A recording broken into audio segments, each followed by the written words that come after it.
সবকিছু দাও, বললো যে 1 মাঘের শীত যায় না। আপা আমার চিনছেন? আমি ছাত্রলীগের যুগ্ম আহ্বায়ক গোপালগঞ্জ সদরে আপা। হ্যালো হ্যাঁ, আপা, আপনাকে খুব মিস করতেছি আপা। দেশের অবস্থা তো খুবই বলো বলো। আপা, দেশের অবস্থা তো খুবই খারাপ আপা। আমাদের খুবই খারাপ, সবার উপরে শুরু করছে এখন খুন করা। আপা, আর ওই যে আজকে গতকালকে রাতে তো আপনার পার্টি অফিস থেকে 6 জনকে গ্রেপ্তার করছে, মানে গোপালগঞ্জের পার্টি অফিস থেকে আপা। আপনি নিউজ জানেন কিনা আপা? হুম।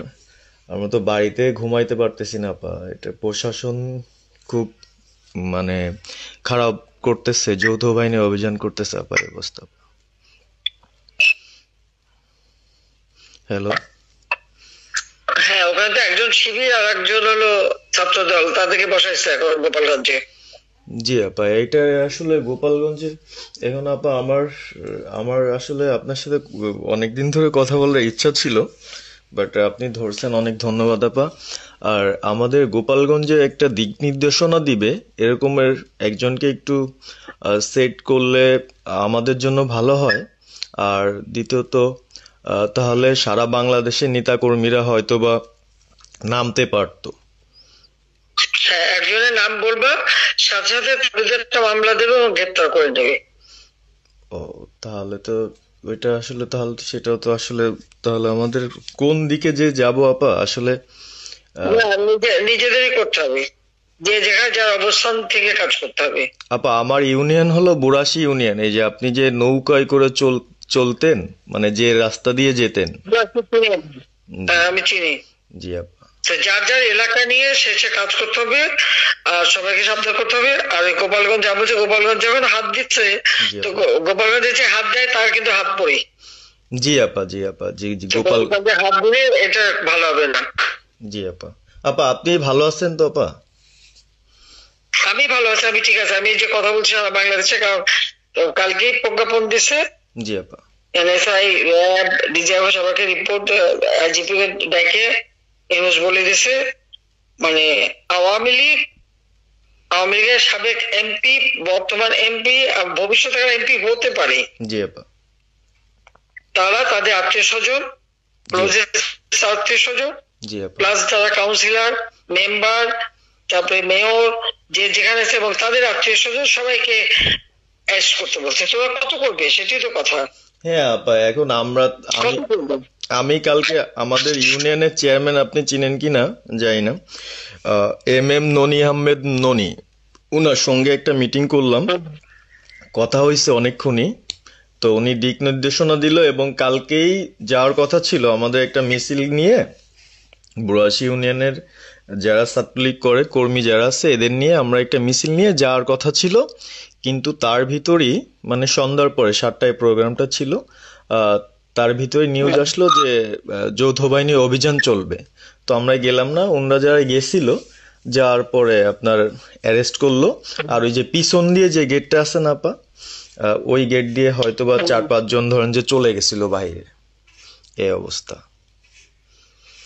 আর আমাদের যারা আসলে আমরা দলকে ভালোবাসি, আহ, আপনাকে ভালোবাসি, সংগঠনটাকে সুন্দরভাবে সচ্ছল রাখার চেষ্টা করতেছি, আহ, এদের খুব ডিস্টার্ব করতেছে খুবই। আপনার যেদিন জন্মদিন ছিল ওই দিন আমরা আমাদের ছোট ভাইদের দিয়ে, বঙ্গবন্ধু কলেজের ওদের দিয়ে আপনার অনুষ্ঠানটা ওরা করতেছিল, কেক কাটছিল, এর ভিতরে ওসি নিজে এসে ওদের কলার ধরলো।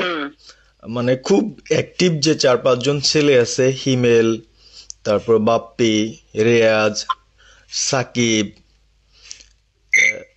তারপরে সাব্বির, এরা বঙ্গবন্ধু কলেজের আসলে, আহ, আমরা আমি ব্যক্তিগতভাবে যতটুক না করতে পারতেছি ওরা ততটুক করতেছে। এবং আমরা একটা মশাল মিছিলও করলাম সেদিনও আপনার। আর্মি আমাদের পরবর্তীতে ওদের বাসায় যে ঝামেলা করলো, আমি একদম সামনে ছিলাম। আমি আপনার ওই ছবিটা পাঠাইছি, আপনি দেখছেন হয়তোবা। আর প্রত্যেকটা মিছিল মিটিং ইনশাল্লাহ আপা থাকি, কিন্তু এলাকার এমন একটা পরিস্থিতি সৃষ্টি হচ্ছে, সেটা হলো আপনার 75 পরবর্তীতে যেভাবে মানুষজন ভয় পাচ্ছিল, সেই জিনিসটা আপা সবাই করতে চাচ্ছে। মানে জোর করে আসো আমাদের দলে যোগ দাও, মানে দোকানে বসলে, চার দোকানে বসলে অনেক কিছু শোনা যায়, অনেক কিছু বোঝা যায়। কিন্তু এখন আমাদের দরকার সারা বাংলাদেশে, মানে আমার ক্ষুদ্র জ্ঞান থেকে বলতেছি, সারা বাংলাদেশে যে একটা সংগঠনটা চালাবে, আপনি সভাপতি থাকবেন এবং ভারপ্রাপ্ত যদি কাউকে কোনো দেওয়া যায় যাকে ভালো মনে করেন, তাহলে আমাদের সারা 64 জেলা। জি আপা, দাঁড়াও, এত পাকা কথা এখন বলার সময় না। সরি আপা। এখন যার নাম দেব তাকে সবাই আগে অ্যারেস্ট করবে, জি আর তার নামে সবাই আগে মামলা দেবে। জি আপা। আপা আমাদের মাঝে মাঝে ওই যে প্রেস, মানে কালকে যে প্রেসটা দিছে এটা আমি সুন্দর পড়ছি, অনেক ভালো লাগছে এবং আমি আমার ফেসবুকে ছাড়ছি। হ্যাঁ, ওটা আমি নিজে দেখে দিছি, আমি কারেকশন করে দিছি এবং আমাদের ফেসবুক ওটা দেওয়া হচ্ছে, ওইভাবেই যাবে। আর আমাদের আমরা কয়েকজন নেতা ঠিক করে দিছি, তারা বিভিন্ন ইস্যুতে একটা করে স্টেটমেন্ট দেবে। জি আপা। আমার অনেক, তুমি নাম দিতে বলো, হ্যাঁ শেখ সালিমের নাম দিয়ে দাও, সে চালাক। না উনি কিভাবে, উনি তো মানে আমাদের কে চালাবে? আমাদের কে চালাবে? আপনি যারে বলবেন। আমি যারে বললে তো হবে না, তোমাদের এই যে বাস্তবতা বুঝতে চাও না কেন? জি আপা। এখনই যার নাম দেবা তখনই সে অ্যারেস্ট হবে। তাহলে আপনি, সাজার খান, জি হ্যাঁ সাজার খান নামছে, তাকে অ্যারেস্ট করছে। জি আপা। বসে বসে মানে কার কাছ থেকে কি পাকা কথা শুনবো বলে তো লাভ নেই। জি আপা। এটা নর্মাল, আমাদের তো নর্মাল রাজনীতি করতে দেবে না। জি আপা। ওই ওসি যে ওসিকে কলার ধরছে, ওসির নাম কি, ওসির বাড়ি কোথায়, সেটা খোঁজ করে বার করো, আমার পাঠাও। ঠিক আছে আপা, আমার আপা যদি সুযোগ থাকে আপা, আমি আজকেই আপনাকে ওই বিস্তারিত পাঠাচ্ছি, উনি কত সালে ঢুকছে সবকিছু পাঠাচ্ছি আপা আপনাকে। সবকিছু দাও, বললো যে 1 মাঘের শীত যায় না। ঠিক আছে আপা। 15 বছর দেশ বেতন ভাতা বাড়াইছি, রেশন বাড়াইছি, এই পুলিশের সবকিছু করে দিছি, জি আপা। আর্মিদের করে দিছি, জি এই বছর যে কজন সব আমার 2 বছর পাওয়া। জি আপা।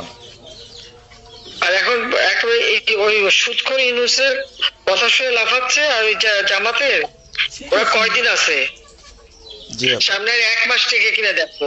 জি আপা। জি আপা, দোয়া করেন আপা। আর আমি আপনাকে 1 মাস আগে কিনা দেখো, তখনই আপনারা যারা বেশি বাড়াবাড়ি করেন কোথায় যাবেন সেটা বুঝে নিয়েন।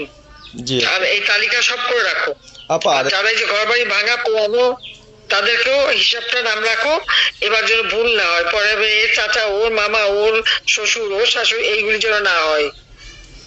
আপা এবার গুইনে গুইনে গুইনে গুইনে হিসাব নেওয়া হবে। জি আপা। জি আপা। আমি গত 2001 কিচ্ছু বলিনি, আমি 2009 সরকার এসেও আমি ওসব কাউকে কিছু বলিনি, আমি দেশের উন্নয়ন করছি। আল্লাহ এরপরে যদি আল্লাহ যদি সুযোগ দেয়, তার আগে যারা আমার নেতা কর্মীকে হাত দিচ্ছে, কোপায় কোপায় ছাত্রলীগে মারতেছে, প্রত্যেকের এক একটা শিক্ষা আমি দিয়ে ছাড়বো।